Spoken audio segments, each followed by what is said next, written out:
फतह एक छोटे से गांव में रहता था जहां के लोगों की जिंदगी सादा और पुरसकून थी। फतह कूद कनाल वजी का बहुत शौक था और इसी शौक के तहत उसने एक नया मोबाइल फोन खरीदा था। यह मोबाइल फतह की जिंदगी का एक अहम हिस्सा बन गया था क्योंकि वो हाथ से अपने दोस्तों और रिश्तेदारों से राब्ता रखता था और अपने रोजमर्रा के कामों में भैंस का इस्तेमाल करता था। एक दिन जब फतह गांव के करीबी खेतों में काम कर रहा तब अचानक बारिश होने लगी। फतह जल्दी जल्दी अपना काम खत्म करके वापस घर की तरफ दौड़ पड़ा, लेकिन रास्ते में मोबाइल फोन उसके जेब से निकल कर गिला हो गया। जब फतह पहुंचा तो उसने फौरन मोबाइल का हाल देखा। मोबाइल पूरी तरह बिक चुका था और ऑन नहीं हो रहा था। फतह बहुत परेशान हो गया। इसने सुना था कि अगर मोबाइल को खोलकर सर्किट को धूप में सिखाया जाए तो वह दोबारा चल सकता है। फतह ने फौरन मोबाइल को खोला और सर्किट को बाहर ले जाकर धूप में रख दिया। वो सोचने लगा कि धूप में सिखाने से शायद उसका मोबाइल फिर से ठीक हो जाएगा। थोड़ी देर बाद जब फतह सर्किट के पास आया तो उसकी नजर आया कि नंदे पर पड़ी जो आसमान में चक्कर लगा रहा था। फतह ने इसे ज्यादा तो जहन नहीं दिया और वापस अपने काम में मशगूल हो गया।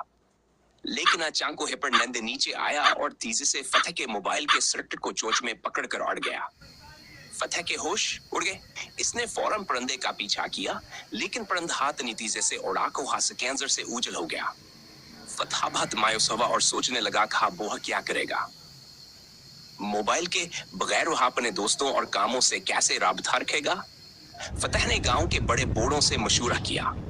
किसी ने कहा कि वह परिंदे के घोंसले की तलाश करे, क्योंकि परिंदे आमतौर पर अपने शिकार को घोंसले में ले जाते हैं। फतह ने उम्मीद के साथ परिंदे के घोंसले की तलाश शुरू कर दी। गांव के करीब एक पुराना दरख्त था जिसकी शाखें बड़ी और घनी थीं।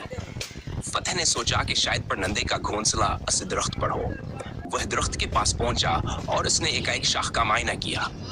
आखिरकार इसने एक घोंसला दिखा जो दरख्त की सबसे ऊपर वाली शाख पर था। फतह ने दरख्त पर चढ़ने का फैसला किया।